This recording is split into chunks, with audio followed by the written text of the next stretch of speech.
क्योंकि वो एकादशी था ना, तो मैं लगी रही। अच्छा अच्छा, हाँ एकादशी थी, एकादशी में थोड़ा ज्यादा समय लगता है। हाँ वही।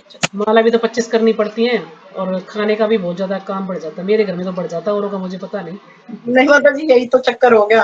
मैं तो सुबह लगी थी किचन में 6 बजे, और 9:30 बजे मैं किचन से बाहर निकली थी। मैं किचन में ही काम ही कर रही थी कुछ ना कुछ, और उसके बाद अब लगी थी 6 बजे, अभी निकल के आई। अभी भी मेरे बर्तन पड़े हैं। मैं अब लगी टाइम हूँ। लग जाता है। थोड़ी तबीयत सी खराब थी, मैं लेटी रही। तो ठीक है, सभी अब आ गए, शुरू करें। हाँ शुरू करो माता तो जी, अब आज सुनूंगी। पढ़ेंगे हम आमुख। मैं सुनूंगी माता जी बस आज। हाँ जी। मैं सुनूंगी, किताब किताब लेके बैठूंगी थोड़ी देर, हाँ तो क्योंकि किताब लेके किताब। बैठो तभी फायदा है माता जी, ऐसे कुछ फायदा ही नहीं है। हाँ ठीक है। माता जी एक बात अमुक मैं की आपको हिंदी बता बता देती दो। हूँ कि जितने वर्ड मीनिंग मैं आपको बताऊंगी इसमें, मेरे ख्याल में आप कितनी लेक्चर सुन लो, कोई नहीं बताते कि एक वर्ड मीनिंग किसी क्लास में नहीं सुना होगा आपने। अगर आप कॉपी लेके बैठोगे तो कुछ फायदा है, नहीं तो कुछ फायदा नहीं है फिर। ठीक है माता जी, तो हरे आज हम पढ़ेंगे आमुख। आमुख का अर्थ है, इसमें बताया है कि अंतिम क्षणों में प्राप्त किसी महत्वपूर्ण समाचार का सारांश। अंतिम क्षणों में प्राप्त किसी महत्वपूर्ण समाचार का सारांश, ये है, गूगल पे दिया गया है।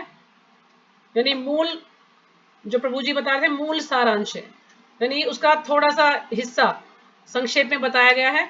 जो पहले हमने माता जी पढ़ा क्या था अंतिम? वो अंतिम क्षणों में प्राप्त किसी महत्वपूर्ण समाचार का सारांश, आमुख का मतलब है, गूगल पे बताया है।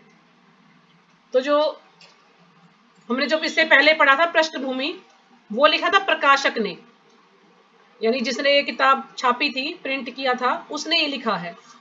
और ये जो आमुख है ये लिखा है प्रभात जी ने। तो प्रभात जी बता रहे हैं, इसमें थोड़ा सा हिंट दे रहे हैं, मतलब कि भगवत गीता उन्होंने किस प्रकार से भगवत गीता को लिखा है। और पहले उन्होंने इसको थोड़े से पेज में लिखा, क्योंकि जो प्रिंटिंग वाले थे ने उसने मना कर दिया था कि इतनी बड़ी भगवत गीता नहीं छापेंगे हम, तो कुछ इसको कम करो। तो प्रभात जी ने कुछ पेजों को कम किया था, कुछ तात्पर्य कम किए थे, तब उसको छापा था।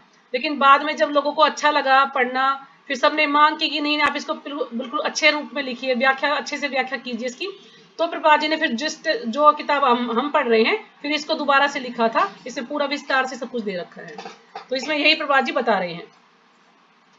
सर्वप्रथम मैंने भगवत गीता यथारूप इसी रूप में लिखी थी जिस रूप में अब यह प्रस्तुत की जा रही है। उन्होंने इसी रूप में इसको लिखा था, लेकिन उन्होंने छापने से मना कर दिया था। दुर्भाग्यवश जब पहली बार इसका प्रकाशन हुआ तो मूल पांडुलिपि को छोटा कर दिया गया। यानी जो मूल पांडुलिपि, यानी जो असली पांडुलिपि थी, पांडुलिपि यानी जो उनके हस्तलिखित जो पेज थे, उन्होंने हाथ से लिखा था ना उसको, तो उसको कहते हैं पांडुलिपि। हस्तलिखित पेज को पांडुलिपि कहते हैं। तो उन्होंने इसको प्रिंट के लिए भेजा, तो उन्होंने मना कर दिया कि आप इसको थोड़ा छोटा कीजिए, काफी बड़ा है ये। तो उन्होंने छापने से मना कर दिया था, तो जिससे अधिकांश श्लोकों की व्याख्याएं छूट गई थी। और प्रभुपाद जी ने उसको छोटा किया ताकि वो छप सके पुस्तक। तो उन्होंने इसको, उसकी व्याख्याएं या जो भी तात्पर्य वगैरह था, उनको शॉर्ट कर दिया, छोटा कर दिया कि ये किताब मुझे छपवानी है बस। मेरी अन्य सारी प्रकृतियों में पहले मूल श्लोक दिए गए हैं। और प्रभुपाद जी की जो भी सारी कृतियां हैं, यानी जो भी रचनाएं उन्होंने जो भी लिखी हैं, उनमें सारे जो मूल श्लोक हैं, यानी जो वास्तव में जो श्लोक हैं, वही दिए गए हैं। फिर उनका अंग्रेजी में लिप यंत्रण, अंग्रेजी में लिप यंत्रण किया उन्होंने, यानी जो भी उसमें लिखा है हूबहू वैसा का वैसा उसमें लिखा है। जैसे कि ऐसा लग रहा है जैसे प्रभुपाद जी हमारे सामने ही उसको बैठकर लिख रहे हैं, यानी जो का त्यों उन्होंने लिखा है, उसमें कुछ भी उन्होंने कट नहीं किया है। तब संस्कृत शब्दों का अंग्रेजी में अर्थ, और जो संस्कृत शब्द है उस प्रभुपाद जी ने इंग्लिश की बुक भी आप देखोगे तो श्लोक जो है संस्कृत में ही लिखे हुए हैं उसमें भी, और शब्द अर्थ वगैरह जो सब इंग्लिश में है। संस्कृत में अर्थ, फिर अनुवाद, और अंत में तात्पर्य रहता है। तो प्रभुपाद जी यहाँ बता रहे कि पहले शब्दों के अर्थ हैं, फिर उसके बाद अनुवाद है, और फिर तात्पर्य है।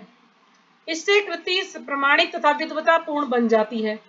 अब जो कृति है, जो भी उन्होंने रचना लिखी है, वो क्या है कि प्रमाणिक है, यानी वो विश्वास करने योग्य है, हम उस पर विश्वास कर सकते हैं। और विद्वता पूर्ण बन जाती है और उसका अर्थ स्वतः स्पष्ट हो जाता है। इससे कृति अतः जब मुझे अपनी मूल पांडुलिपि को छोटा करना पड़ा तो मुझे कोई प्रसन्नता नहीं हुई। अब प्रभुपाद जी को अच्छा नहीं लगा कि उन्हें अपनी पांडुलिपि को छोटा करके छपवाना पड़ा, किंतु जब भगवद गीता यथारूप की मांग बढ़ी तब तमाम विद्वानों तथा भक्तों ने मुझसे अनुरोध किया कि मैं इस कृति को इसके मूल रूप में प्रस्तुत करूं। तो फिर उन्होंने डिमांड की कि आप इसको जो इसका मूल रूप है उसी में इसको प्रस्तुत कीजिए। अतएव ज्ञान की इस महान कृति को मेरी मूल पांडुलिपि का रूप प्रदान करने के लिए वर्तमान प्रयास किया गया है।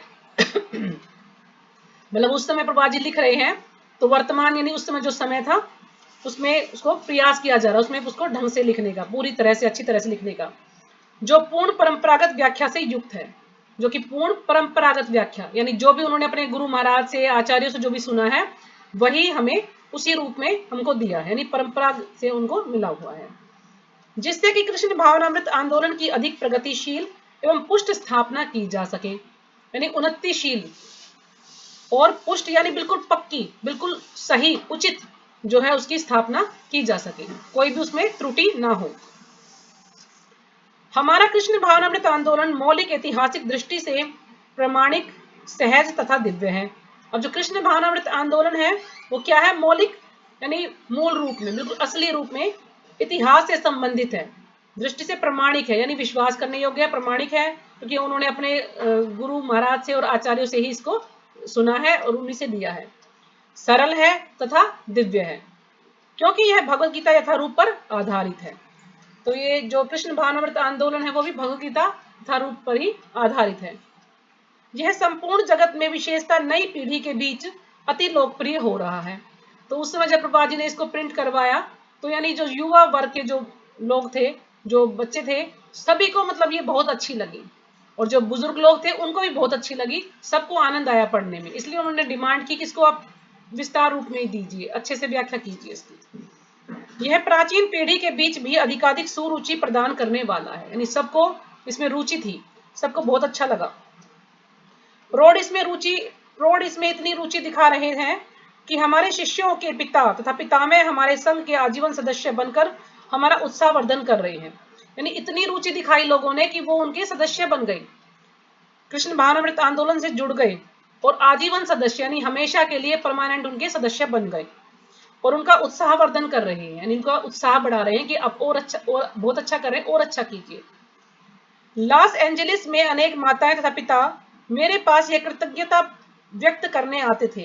कृतज्ञता यानी उनका धन्यवाद करने के लिए, उनका आभार प्रकट करने के लिए आते थे कि आपने बहुत ही अच्छा कार्य किया है। मैं सारे विश्व में कृष्ण भावनामृत आंदोलन को अगुवाई कर रहा हूँ, यानी पहल प्रभुपाद जी ने पहल की है, अगुवाई कर रहा हूँ, मैं सबको ये ज्ञान बांट रहा हूँ। उनमें से कुछ लोगों ने कहा कि अमेरिकी लोग बड़े ही भाग्यशाली हैं कि मैंने अमेरिका में कृष्ण भावनामृत आंदोलन का शुभारंभ किया है, किंतु इस आंदोलन के आदि प्रवर्तक तो स्वयं भगवान श्री कृष्ण हैं।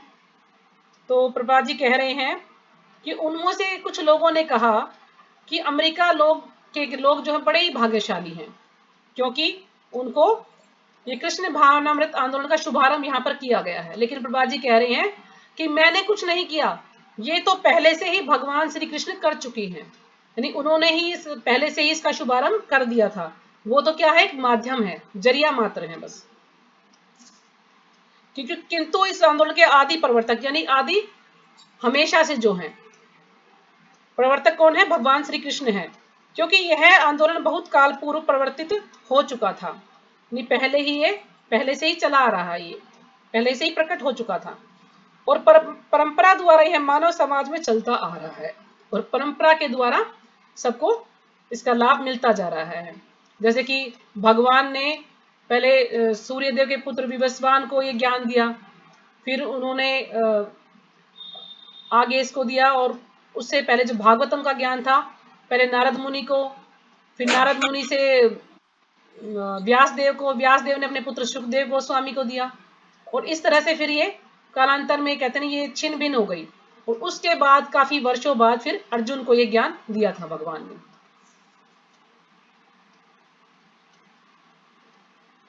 यदि इसका किंचित मात्र श्रेय है तो वह मुझे नहीं, अपितु मेरे गुरु कृष्ण कृपा मूर्ति ओम विष्णुपाद परमहंस परिव्रजकाचार्य अष्टोत्तर श्रीमद भक्ति सिद्धांत सरस्वती गोस्वामी महाराज प्रभुपाद के कारण है।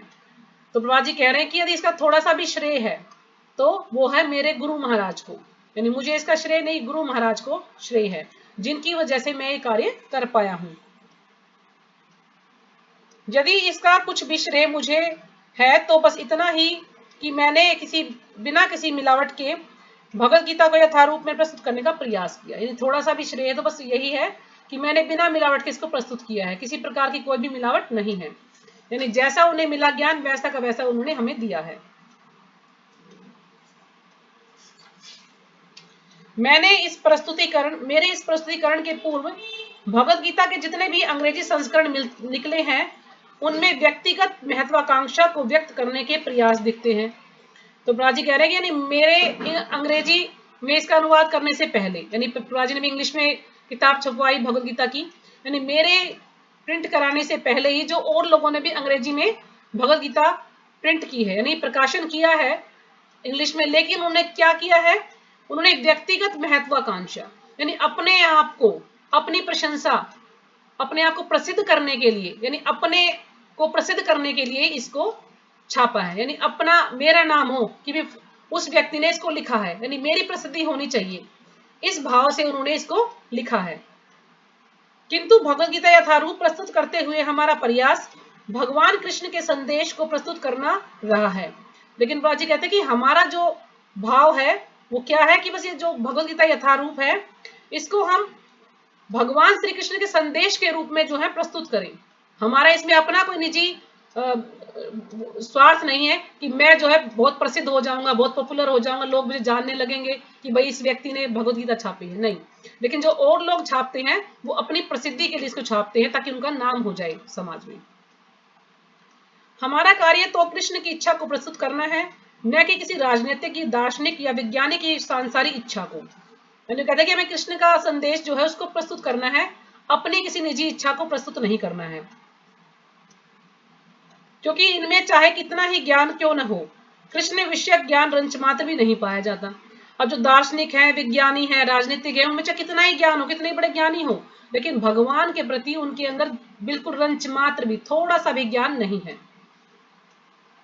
जब कृष्ण कहते हैं मन मना भव मद भक्तो मध्याजी माम नमस्कुरु, यानी ये श्लोक है, ये तो पता नहीं कौन से अध्याय का मैंने नोट नहीं किया, तो इसमें भगवान श्री कृष्ण कहते हैं मन मना भव मद भक्तो मध्याजी माम नमस्कुरु, कि तुम जो है मेरे पास आओ, मुझे ही नमस्कार करो, और तुम्हें कुछ करने की जरूरत नहीं है, बस सिर्फ मुझे ही नमस्कार करो। तो हम तथाकथित पंडितों की तरह यह नहीं कहते हैं कि कृष्ण तथा उनकी अंतरात्मा पृथक पृथक है। तो हम और पंडितों की तरह, यानी जो जाने माने या जो आजकल के पंडित बने हुए कि हम पंडित हैं, वो उनकी तरह यह नहीं कहते कि कृष्ण तथा उनकी अंतरात्मा अलग अलग है, यानी कृष्ण और उनकी आत्मा अलग अलग है, ऐसा हम नहीं कहते हैं।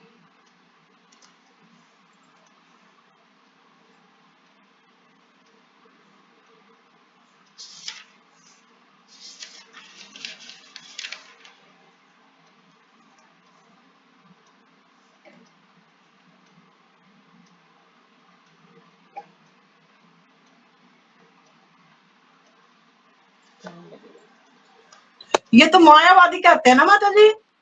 हाँ हाँ, मायावादी भी कहते हैं, अभी आएगा इसमें मायावादी का भी विवरण आएगा आगे। मायावादी कहते हैं हाँ, ना ये तो। वो तो यही कहते हैं ना कि सब भगवान है, भगवान तो कोई है नहीं, माता हम जी सभी भगवान ये हैं। श्लोक तो 18वें अध्याय का 65वां है। हाँ जी, ये पीछे देख रही थी, मुझे समय लगा है दिखाने। हाँ, तो हाँ इसमें जो पीछे आप किताब निकालते हैं ना, तो पीछे भगवत के सारे श्लोकों के नंबर दिए गए हैं, तो उसमें ये श्लोक इसी ये बुक सब में, है। भगवत गीता में। भगवत गीता में लास्ट में ना ये हाँ हाँ बिल्कुल अल्फाबेटिकल जो है ना, ए से कैसे जो भी श्लोक है ना, सारे पूरे लाइन से दिए गए सबके नाम नंबर, तो आप उसमें से नोट कर सकते हैं, आपको पूरी अच्छा। किताब में ढूंढने की जरूरत नहीं पड़ेगी। हाँ, तो ये इस प्रकार के 2 श्लोक हैं, मन मना भाव मद भक्त, 2 श्लोक हैं। तो दोनों में भगवान ने यही कहा कि मैं ही भगवान हूं, मेरी ही पूजा करो, मुझे ही नमस्कार करो, मेरे लिए तपस्या करो, जो भी कुछ कार्य करना है मेरे लिए ही करो, इसमें सब बता रखा है भगवान ने। लेकिन जो आजकल के पंडित हैं वो इस चीज को नहीं मानते, वो कहते ना कृष्ण और उसकी आत्मा अलग है, कृष्ण पर ब्रह्म है और कृष्ण के नाम, उनके रूप, उनके गुणों, उनकी लीलाओं आदि में अंतर नहीं है।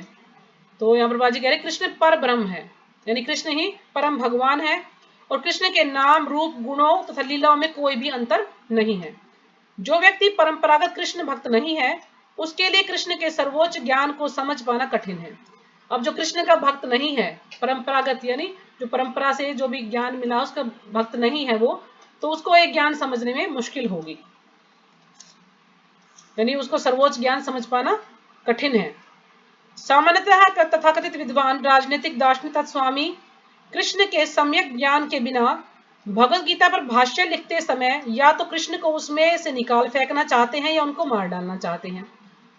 सामान्यतः यानी ज्यादातर हम देखते हैं कि जो आजकल के जाने माने जो विद्वान हैं या जो राजनीतिज्ञ हैं या दार्शनिक हैं, वे क्या करते हैं, स्वामी कृष्ण के सम्यक ज्ञान यानी सम्यक ज्ञान यानी पूरा ज्ञान, संपूर्ण ज्ञान के बिना भगवत गीता पर भाष्य लिखते समय, यानी उन्हें कोई ज्ञान नहीं है भगवान के बारे में, लेकिन वो भगवत गीता पर भाष्य लिखते हैं। भाष्य क्या कि कोई टीका टिप्पणी लिखेंगे वो, या तो कृष्ण को उसमें से निकाल फेंक देंगे, यानी कृष्ण का उसमें कोई जिक्र ही नहीं करेंगे, या उनको मार डालेंगे, उनको बिल्कुल ही खत्म ही कर देंगे, भाई कृष्ण नाम का तो कुछ है ही नहीं।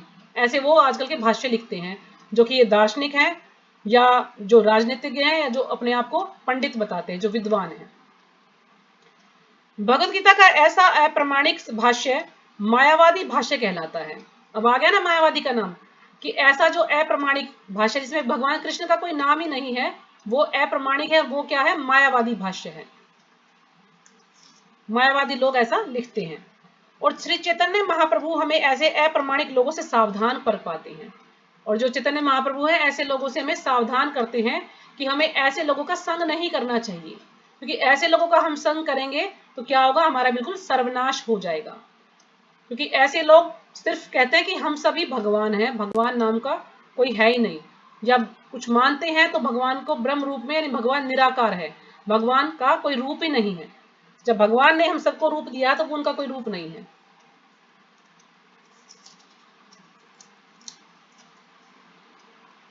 वो कहते हैं कि ब्रह्म सत्य है और जगत मिथ्या। उस दिन मैं सोचते थे, मुझे याद नहीं आया कि ब्रह्म सत्य है और जगत मिथ्या है, लेकिन प्रभा जी कहते हैं कि ब्रह्म सत्य है लेकिन जगत मिथ्या नहीं है। जगत जो है अशाश्वत है, टेम्परेरी है, लेकिन उसको हम मिथ्या नहीं कह सकते, झूठ नहीं कह सकते, वो है लेकिन वो टेम्परेरी है, लेकिन वो लोग उसको मिथ्या कहते हैं। वे कहते हैं कि जो भी व्यक्ति भगवत गीता को मायावादी दृष्टि से समझने का प्रयास करता है वह बहुत बड़ी भूल करेगा। तो ब्रह्मा जी कह रहे हैं कि जो मायावादी दृष्टि से उसको समझेगा ना भगवत गीता को, बहुत बड़ी भूल करेगा। इसको आप जो है निशान लगा सकते हैं, इस पे नोट कर सकते हैं इसको। ऐसी भूल का दुष्परिणाम यह होगा कि भगवत गीता के दिग्भ्रमित जिज्ञासु, यानी जो दिग्भ्रमित यानी अपने भ्रम से अपने क्या कहते हैं, मार्ग से भटक जाते हैं, जिज्ञासु आध्यात्मिक मार्गदर्शन के मार्ग में मोहग्रस्त हो जाएंगे। यानी वो क्या है, अगर मायावादी का भाषण सुन लेंगे तो वो मोहग्रस्त हो जाएंगे, अपने मार्ग से भटक जाएंगे और भगवत धाम वापस नहीं जा सकेंगे। तो भगवत धाम वापस नहीं जा सकेंगे, यहां तक आप इसको निशान लगा लीजिए, बहुत महत्वपूर्ण है कि यदि हम मायावादी के हिसाब से इसको पढ़ेंगे भगवत गीता को, तो हमारा क्या होगा कि हम दिग्भ्रमित हो जाएंगे, मार्ग से हट जाएंगे और हम भगवान के धाम नहीं जा सकेंगे कभी भी। तो इसलिए हमें मायावादियों से बचकर रहना चाहिए। मायावादियों की पहचान है कि मायावादी कहेगा कि मैं भी भगवान हूं और तुम भी भगवान हो, ऐसे लोगों से दूर रहना चाहिए। भगवत गीता यथारूप को प्रस्तुत करने का एकमात्र उद्देश्य है बद्ध जिज्ञासुओं को उस उद्देश्य का मार्गदर्शन कराना है। यानी भगवत गीता यथारूप का एक उद्देश्य क्या है कि जो बद्ध जिज्ञासु हैं, यानी जो बंधे हुए हैं इस भौतिक संसार से, ऐसे जिज्ञासु हैं, उनको मार्गदर्शन कराना है, यानी उनको रास्ता दिखाना है, जिसके लिए कृष्ण इस धरा पर ब्रह्मा के एक दिन में एक बार अर्थात प्रत्येक 8 अरब 60 करोड़ वर्ष बाद अवतार लेते हैं। वैसे 8 अरब 64 करोड़ है, ये शायद कुछ छापने में दिक्कत हुई है क्योंकि और बुक्स में हमने पढ़ा है, तो 8 अरब और 64 करोड़ बताया ब्रह्मा जी का एक दिन, जिसमें ब्रह्मा जी की दिन भी है और ब्रह्मा जी की रात भी है। तो टोटल जो है ब्रह्मा जी की 8 करोड़ नहीं 8 अरब 64 करोड़, लेकिन इसमें 60 करोड़ लिखा है। तो आपने लिखवाया था ना उसमें, हाँ, मैंने जब लिखवाया ब्रह्मा था ना की ये उसमें बताई जन्म थी। मृत्यु से परे में ब्रह्मा की आयु हाँ। लगाई थी। हाँ जी, 31 नील 10 खरब 40 अरब साल ब्रह्मा जी की आयु है। आयु। तो उसमें एक दिन बताया है ब्रह्मा जी का कि 8 अरब और 64 करोड़ है, यानी 4 अरब 32 करोड़ का दिन और 4 अरब 32 करोड़ की रात, तो टोटल मिलके 8 अरब 64 करोड़ का दिन हो गया उनका एक दिन। तो इस प्रकार उनके 100 वर्ष होते हैं। तो उनके एक दिन में भगवान अवतार लेते हैं। अब जो ब्रह्मा जी के एक दिन में 14 मनवंतर होते हैं, तो 14 मनवंतर में यानी 14 मनु होते हैं, तो एक मनु का समय बताया है 71 चतुर्युगी, 71 चतुर्युगी बताया है। तो इस प्रकार से समय गुजरते गुजरते अभी हमारा जो 7वां मनवंतर है व्यवस्थ मनु, तो उसका समय चला हुआ है अब, और कहते हैं हमारे आचार्य के विषय में उनकी दोपहरी हो रही है। तो यानी 7वें मनवंतर में, 7वें जो मनवंतर है जो मनु है, उनके जो 28वां चतुर्युग था, 71 चतुर्युगी है ना उनका समय, तो जो 28वां चतुर्युगी था उसमें जो है चैतन्य महाप्रभु एक बार प्रकट होते हैं। यानी ब्रह्मा के एक दिन में चैतन्य महाप्रभु एक बार प्रकट होते हैं। 7वें मनवंतर के 28वें चतुर्युग में चैतन्य महाप्रभु आते हैं। ठीक है, तो इसलिए अभी चैतन्य महाप्रभु बताया जाता है कि कितने 538 या 539 वर्ष पहले चैतन्य महाप्रभु आए थे। तो हरे इसलिए कृष्ण आचार्य माता कहते जी। हैं कि अब व्यवस्थ मनु की जो है दोपहरी मतलब चल रही है। हाँ जी, पूछिए क्या पूछ रहे माता जी। माता जी आपने बोला चैतन्य महाप्रभु, तो कृष्णा जी के लिए बोला जाता हाँ जी, है। कृष्णा जी तो द्वापर युग में आए थे माता जी। कृष्णा अच्छा ही है वो भी, चैतन्य महाप्रभु भी, लेकिन वो भक्त के रूप में आए थे। आज से लगभग 538 या शायद 539 वर्ष पहले आए थे। अच्छा। हाँ जी, क्योंकि वो द्वापर माता युग के जी बाद आए ना। वो रथ कलयुग का शुरू होने से पहले और द्वापर का अंत होने से पहले उस बीच में जो है वो आए, संधि काल उसको बोलते हैं, उसमें चैतन्य महाप्रभु जी आए हैं। राधा रानी का रूप लेकर। हाँ जी, राधा रानी का रूप लेकर आए हैं, क्योंकि भक्त के रूप में आए हैं वो। उसमें कलयुग का अब आ गया है तो लोग भक्ति नहीं करेंगे, तो इसलिए वो भक्त के रूप में आए ताकि लोगों को भक्ति करना सिखा सके कि भक्ति कैसे करनी है। एक भक्त के रूप में आए हैं, और वो इतने ही मतलब किसी को भी कुछ भी नहीं कहते, इतने दयालु हैं वो कि कोई उनके प्रति अपराध भी करता है तो भी वो क्षमा कर देते हैं। बहुत ही ज्यादा दयालु अवतार है ये चैतन्य महाप्रभु का। माता जी क्या लिखना है 7वें मनमंत्र का? 7वें मनवंतर के 28वें चतुर्युग में, 28वें चतुर्युग में आते हैं चैतन्य महाप्रभु। यानी ब्रह्मा जी के एक दिन में एक बार आते हैं बस। तो ब्रह्मा जी का एक दिन मैंने आपको बताया इतना है, और एक दिन में 14 मनवंतर उनके होते हैं, और 14 मनवंतर में से भी एक मनवंतर की आयु है 71 माता चतुर्युगी। जी ये मन मंत्र समझ नहीं आते मुझे तो ये नहीं बिल्कुल भी। आएगा आदि माता जी लीला समझ, माता भी ये बताती मैंने है। कम से कम 10 बार इसको स्टडी किया, जब मुझे थोड़ा थोड़ा याद हुआ। मेरे प्रभु जी मुझे हर बार आदि बोलते लीला थे, मैं माता भूल जी जाती थी बताती है, आपने भी उसको। बताया, लेकिन ये मुझे इनकी ये आयु समय लगेगा ब्रह्मा की इसको, और बार ये। बार बार बार सुनेंगे जब समझ आएगा आपको, एकदम नहीं आएगा, मुझे आप भी थोड़ा नहीं आया था धीरे समझ। बोलो, मैं लिखने की कोशिश करती हूँ, फिर रिवाइज करूंगी। 7 ये मन मंत्र भागवतम में में ना, 28 भागवतम चतुर। में पूरा लिखा हुआ है ऐसे कैसे। भागवतम का जो अच्छा, वो पहला आपने स्कंद है बताया था उसमें लिखा दूसरे हुआ है। अध्याय का, दूसरा स्कंद नहीं, पहले स्कंद अध्याय। का पहला अध्याय है ना, उसी में लिखा हुआ है ये वो अध्याय है ना, तीसरा तीसरा अध्याय, पहले स्कंद का तीसरा अध्याय है।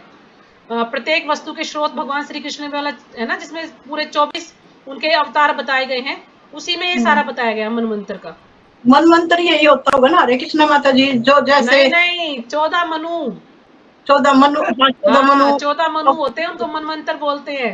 हाँ 14 मनु। 14 मनु ये को मनु मनवंतर समझ बोलते नहीं हैं। आने। एक ये मनु की मनु आयु, एक मनु की ये आयु 71 चतुर्युगी है। एक ये मनु की आयु 71 चतुर्युगी है माता जी।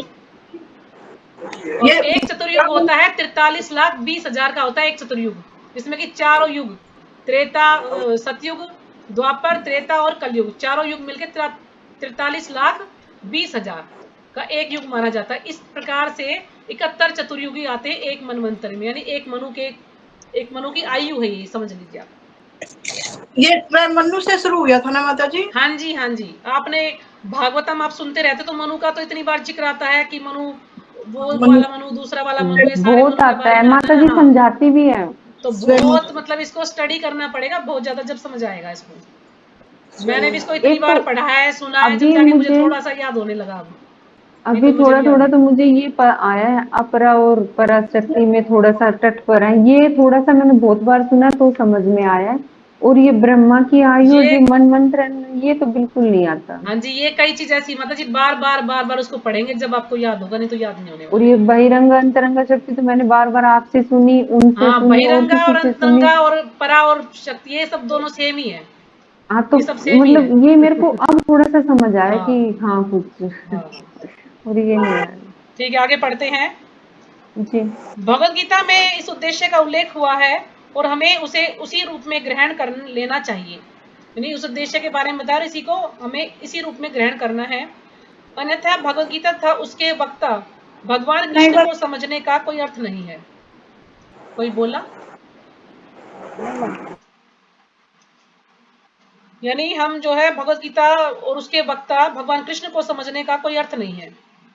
तो हमें यार अगर हम इसको इसी रूप में ग्रहण नहीं करते तो हम भगवान श्री कृष्ण यानी जो कि भगवत गीता के वक्ता हैं उसको समझने का कोई अर्थ ही नहीं है, उसको समझ ही नहीं पाएंगे।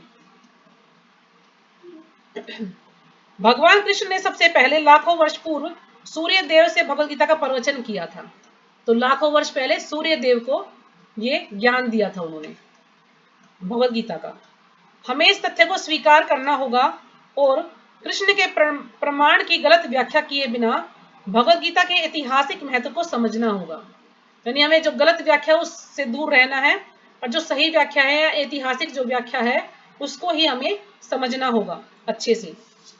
कृष्ण की इच्छा का संदर्भ दिए बिना भगवत गीता की व्याख्या करना महान अपराध है। यानी कृष्ण की इच्छा का संदर्भ, यानी जब तक कृष्ण की इच्छा ना हो उसमें हमें उसके बिना भगवत गीता की व्याख्या करना महान अपराध है। भगवान श्री कृष्ण की इच्छा होनी चाहिए, इस संदर्भ में हमें इसे समझाना है, समझना है। इस अपराध से बचने के लिए कृष्ण को भगवान रूप में समझना होगा। यानी इस अपराध से बचने के लिए क्या करना है, कृष्ण को भगवान के रूप में समझना होगा कि कृष्ण ही भगवान है।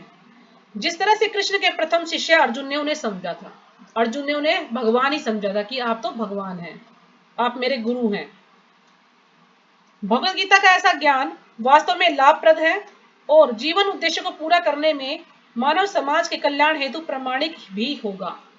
यानी क्या है, ये लाभदायक है सबके लिए और जीवन उद्देश्य को पूरा करने में मानव समाज के कल्याण हेतु प्रामाणिक भी होगा। यानी सबका उद्धार करने के लिए भी ये प्रामाणिक है, यानी विश्वसनीय है, इस पर हम विश्वास कर सकते हैं। मानव समाज में कृष्ण भावनामृत आंदोलन अनिवार्य है क्योंकि यह जीवन की चरम सिद्धि प्रदान करने वाला है। तो कृष्ण भावनामृत को अपनाना जरूरी है क्योंकि ये हमें जीवन की चरम सिद्धि यानी हमारा लक्ष्य क्या है, सर्वोच्च उद्देश्य क्या है, वो हमें समझाता है। ऐसा क्यों है, इसकी पूरी व्याख्या भगवत गीता में हुई है। दुर्भाग्यवश संसारी झगड़ालू व्यक्तियों ने अपनी आसुरी लालसा को अग्रसर करने तथा लोगों को जीवन के सिद्धांतों को ठीक से न समझने देने में भगवत गीता से लाभ उठाया है। अब जो आजकल के जो दुर्भाग्यवश जो संसारी जो झगड़ालू व्यक्ति हैं उन्होंने अपनी आसुरी लालसाओं में अपनी जो बुरी उनकी इच्छाएं हैं उनको पूरा करने के लिए लोगों को जीवन के सिद्धांतों को ठीक से न समझने देने में, कि लोग अपने जो सिद्धांत उनको अच्छे से न समझ पाए, उसके लिए भगवत गीता से लाभ उठाया है। यानी भगवत गीता अलग अलग तरीके से इसको छापा है और उसमें गलत गलत जो है व्याख्या की है, यानी लोगों को सही ज्ञान ना मिल पाए। प्रत्येक व्यक्ति को जानना चाहिए कि ईश्वर या कृष्ण कितने महान हैं और जीवों की वास्तविक स्थितियां क्या हैं। तो आप इसको भी नोट कर सकते हैं, प्रत्येक व्यक्ति को जानना चाहिए कि ईश्वर या कृष्ण कितने महान हैं और जीवों की वास्तविक स्थितियां क्या हैं। प्रत्येक व्यक्ति को यह जान लेना चाहिए कि जीव नित्य दास है और जब तक वह कृष्ण की सेवा नहीं करेगा तब तक वह जन्म मृत्यु के चक्र में पड़ता रहेगा। तो ये आप समझ सकते हैं कि जब तक हम भगवान की सेवा नहीं करेंगे तब तक हम जन्म मृत्यु के चक्र में ही फंसे रहेंगे। जहां तक कि मायावादी चिंतक को भी इसी चक्र में पड़ना होगा। यह ज्ञान एक महान विज्ञान है और हर प्राणी को अपने हित के लिए इस ज्ञान को सुनना चाहिए। तो ये ज्ञान क्या है, ये एक विज्ञान है और प्रत्येक प्राणी को अपने हित के लिए इसे सुनना चाहिए। तो कई दिन पहले भी एक प्रश्न पूछा था खुशबू माता जी ने कि ज्ञान और विज्ञान में अंतर क्या है, तो आदिल्य माता जी ने बताया था, आप सबको याद होगा शायद, याद है किसी को? ज्ञान विज्ञान के बारे में माता जी ने बताया था। बहुत अच्छे से समझाया था उसको। तो ज्ञान तो हम सब प्राप्त करते ही हैं, जो भी इसमें भगवद गीता में ज्ञान दिया गया है, लेकिन वो कहते हैं कि विज्ञान क्या है? विज्ञान है कि जो ये ज्ञान है इसको अप्लाई करना, यानी इसको हमें ग्रहण करना, इसको अपने जीवन में उतारना, इसके अनुसार हमें अपने जीवन को चलाना। तो ये है विज्ञान, यानी विरक्त होना, जैसे माता जी ने बताया था विरक्त होना उससे, यानी अगर हम इसको अपने जीवन में अप्लाई करते हैं तो उससे हम मोह से मुक्त हो जाएंगे। तो इसको विज्ञान कहा गया है। यानी आप इसको शॉर्ट में ऐसे समझ सकते हैं कि ज्ञान है जो कि भगवद गीता में जो ज्ञान दिया है, और जो विरक्त विज्ञान है होना उसको अप्लाई विज्ञान, करना। हाँ जी, विज्ञान विरक्त होना, उसको अपने जीवन में उतारना, अपने जीवन में इसको लागू करना, ऐसे समझ सकते हैं आप। अप्लाई का मीन्स अपने जीवन में लागू करना उसको। ठीक है, शॉर्ट में है ये, बाकी लंबा तो बहुत ज्यादा है। यानी हम मोह से मुक्त हो जाएं इस ज्ञान को प्राप्त करने के बाद, अपने दैनिक जीवन में हम इसको उतार लें, जो भी हमें ज्ञान मिला है उसको हम अपने ऊपर उस पर काम करें, यानी धीरे धीरे मोह से मुक्त हो जाएं, विरक्त हो जाएं, हमें किसी से कोई आसक्ति ना रहे। तो लेकिन शॉर्ट में आप इसको यही कि अपने ऊपर लागू करना उसको, बस ऐसे समझ सकते हैं। और इस ज्ञान, कलयुग, हाँ जी, ज्ञान प्राप्त करना, जैसे हम ये किताब हाँ में जी, से ज्ञान ज्ञान तो ये पढ़ते जो हैं। भगवान ने दिया है हमें, भगवद गीता का ज्ञान है, या और कोई भौतिक ज्ञान भी हो सकता है। तो ज्ञान तो ज्ञान ही है जो हम प्राप्त करते हैं, और उसको लेकिन अपने जीवन में उतारना उसको कहते हैं विज्ञान। विज्ञान, हाँ जी जी, माता जी। नहीं, उसके हिसाब से अपने जीवन को चलाना, लागू करना अपने ऊपर। इस कलयुग में सामान्य जनता कृष्ण की बहिरंगा शक्ति द्वारा मोहित है। इसे भी आप नोट कर सकते हैं कि इस कलयुग में सामान्य जनता कृष्ण की बहिरंगा शक्ति द्वारा मोहित है, और उसे यह भ्रांति है कि भौतिक सुविधाओं की प्रगति से हर व्यक्ति सुखी बन सकेगा। क्योंकि हम सब माया द्वारा मोहित हैं, भ्रमित हैं, और हम सोचते हैं कि जितनी ज्यादा सुविधाएं हमें प्राप्त होंगी हम उतने ही ज्यादा सुखी हो जाएंगे, लेकिन ऐसा नहीं है। आप किसी भी व्यक्ति से बात करेंगे तो कोई भी ये नहीं कह सकता कि मैं सुखी हूं। सबको कुछ ना कुछ दुख है। किसी का पति दुखी करता है, किसी पत्नी दुखी करती है, किसी के बच्चे दुखी करते हैं, कोई गरीब है इसलिए दुखी है, कोई अमीर है, कोई उसके घर में यानी उसको संभालने वाला नहीं है इसलिए दुखी है, कोई बुढ़ापे से दुखी है, किसी को कोई ऐसी बीमारी है कि उसका इलाज नहीं हो पाता वो इसलिए दुखी है। तो हर व्यक्ति को कुछ ना कुछ दुख है। कोई भी इस संसार में कह नहीं सकता कि मैं सुखी हूं, चाहे कितने ही वो कितना ही धन कमा ले, कितनी ही सुख सुविधा उसके पास हो, कितना ही बड़ा महल बना ले, लेकिन इस संसार में सभी दुखी हैं। उसे इसका ज्ञान नहीं है कि भौतिक या बहिरंगा प्रकृति अत्यंत प्रबल है। यानी उसको एक ज्ञान नहीं है कि जो बहिरंगा शक्ति है वो अत्यंत प्रबल है, शक्तिशाली है, यानी वो काफी तेज है और उग्र है, कठोर है। हम इसको कैसे भी समझ सकते हैं, क्योंकि हर प्राणी प्रकृति के कठोर नियमों द्वारा बुरी तरह से जकड़ा हुआ है। हम सभी प्रकृति के गुणों के द्वारा बंधे हुए हैं, क्योंकि बहिरंगा शक्ति हमें भ्रमित करती है, मोहित करती है, और हम उसके चंगुल में फंसते चले जा रहे हैं। सौभाग्यवश जीव भगवान का अंश रूप है, यानी सौभाग्य से हम भगवान के अंश हैं, अतः उसका सहज कार्य है भगवान की सेवा करना। तो जीव का सरल कार्य क्या है कि भगवान की सेवा करना। यदि हम भगवान की सेवा करेंगे तो धीरे धीरे हम जो है इससे मुक्त हो जाएंगे। ये जो माया ने हमें अपने वश में कर रखा है, हम इस माया से मुक्त हो जाएंगे। मोहवश मनुष्य विभिन्न प्रकारों से अपनी इंद्रिय तृप्ति करके सुखी बनना चाहता है, और जो मोहवश मनुष्य है जो कि माया के बंधन में बंधा हुआ है, वो अलग अलग प्रकार से सुखी होना चाहता है, किंतु इससे वह कभी भी सुखी नहीं हो सकता। अपनी भौतिक इंद्रियों को तुष्ट करने के बजाय उसे भगवान की इंद्रियों को तुष्ट करने का प्रयास करना चाहिए, कि हमें अपनी इंद्रियों को तुष्ट करने की बजाय भगवान की इंद्रियों को तुष्ट करने का प्रयास करना चाहिए। बैटरी लो है, कुछ हो रहा है। यही जीवन की सर्वोच्च सिद्धि है, यानी हम भगवान की इच्छाओं को पूरा करते हैं तो ये जीवन की सर्वोच्च सिद्धि है, इससे ऊपर कुछ नहीं है। भगवान यही चाहते हैं और इसी की अपेक्षा रखते हैं। भगवान भी यही अपेक्षा रखते हैं कि हम भगवान की सेवा करें। मनुष्य को भगवद गीता के इस केंद्र बिंदु को समझना होगा। यदि मनुष्य को जो केंद्र बिंदु है, यानी भगवान को हमें केंद्र में रखना होगा, तो इस चीज को हमें समझना होगा। हमारा कृष्ण भावनामृत आंदोलन पूरे विश्व को इसी केंद्र बिंदु की शिक्षा देता है। जो भी व्यक्ति भगवद गीता का अध्ययन करके लाभान्वित होना चाहता है, वह हमारे कृष्ण भावनामृत आंदोलन से इस संबंध में सहायता प्राप्त कर सकता है। तो प्रभुपाद जी कह रहे हैं कि जो भी इससे लाभ प्राप्त करना चाहता है वो हमसे संपर्क करना चाहता है, संपर्क कर सकता है, यानी हमसे सहायता प्राप्त कर सकता है। अतः हमें आशा है कि हम भगवद गीता यथारूप को जिस रूप में प्रस्तुत कर रहे हैं उससे मानव लाभ उठाएंगे, और यदि एक भी व्यक्ति भगवत भक्त बन सके तो हम अपने प्रयास को सफल मानेंगे।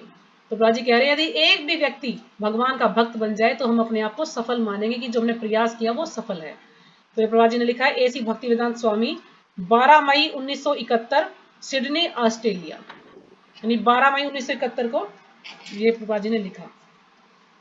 तो इसमें क्या बताया, कल तो हमने पढ़ा था कि इस चैप्टर के अंदर क्या क्या है, उसकी पृष्ठभूमि के बारे में बताया था, और आज जो हमने पढ़ा है आमुख उसमें है कि यानी भगवत गीता का उद्देश्य क्या है और भगवत गीता किस प्रकार किन परिस्थितियों में इसको लिखा गया है। तो ये सब इसमें बताया गया है सारांश रूप में, बिल्कुल सार रूप में थोड़े से उसमें बताया गया है इसको। तो आगे हम कल पढ़ेंगे भूमिका, और भूमिका तो मैं आप सबसे पढ़वा सकती हूँ, बारी बारी आप सब थोड़ा थोड़ा पढ़ेंगे और मैं साथ साथ समझा दूंगी, ठीक है। तो इससे आप भी थोड़ा बहुत पढ़ पाएंगे, ना तो आप सोचेंगे माता जी तो हमें अब पढ़ने के लिए बोलेंगी नहीं तो थोड़ा थोड़ा सब पढ़ पाएंगे, और जब श्लोक शुरू हो जाएंगे तो फिर सभी को नंबर मिलेगा पढ़ने का। तो इसमें से अगर किसी को कुछ समझ नहीं आया हो तो पूछ सकते हैं। माता जी आमुख का एक बार और बता दो। आमुख का यही अर्थ लिखा है माता जी इसमें कि जो अंतिम क्षणों में प्राप्त हमें जो कोई समाचार है, जो महत्वपूर्ण समाचार है, उसी को आमुख कहते हैं। मतलब आप लिख लीजिए कि अंतिम क्षणों में प्राप्त किसी महत्वपूर्ण समाचार का सारांश। तो ये महत्वपूर्ण समाचार ही है ना, महत्वपूर्ण जो भी प्रभुपाद जी ने गीता के बारे में लिखा है सबसे महत्वपूर्ण है ये, गीता के बारे में बताया था, यानी मूल, यानी गीता का असली रूप क्या है, मूल रूप में हमें इसको समझाने का प्रयास किया है। तो सारांश बिल्कुल संक्षेप में, यानी इसको छोटे से में थोड़े से सार रूप में इसको बताया है कि यानी भगवत गीता का सार क्या है। अब पूरी भगवत गीता जब पढ़ते तो बोलते ना कि सार क्या है, निष्कर्ष क्या है इसका, तो ये सार रूप में प्रभुपाद जी ने हमें थोड़ा सा बताया है कि भगवत गीता का सार क्या है, कि हम उसको यदि पढ़ते हैं, ग्रहण करते हैं, तो हम इस मोह से मुक्त हो जाएंगे और हम जो है भगवान के धाम चले जाएंगे। लेकिन अगर हम इसको गलत व्यक्ति से सुनते हैं, पढ़ते हैं, तो फिर हम भगवान के धाम कभी नहीं जा पाएंगे।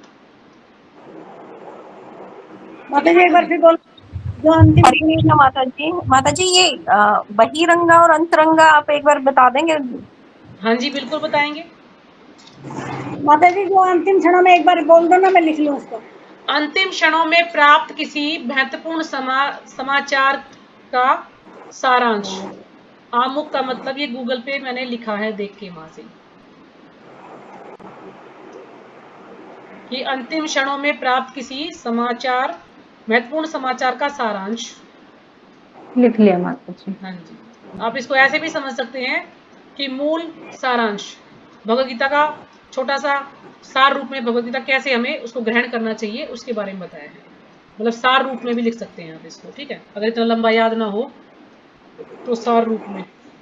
तो अंतरंगा और बहिरंगा शक्ति का ये है माता जी, जो अंतरंगा शक्ति है वो भगवान की पराशक्ति भी कहते हैं उसको, अंतरंगा शक्ति भी कहते हैं, और जो बहिरंगा शक्ति है वो है दुर्गा देवी, और अंतरंगा शक्ति है राधा रानी, राधा रानी या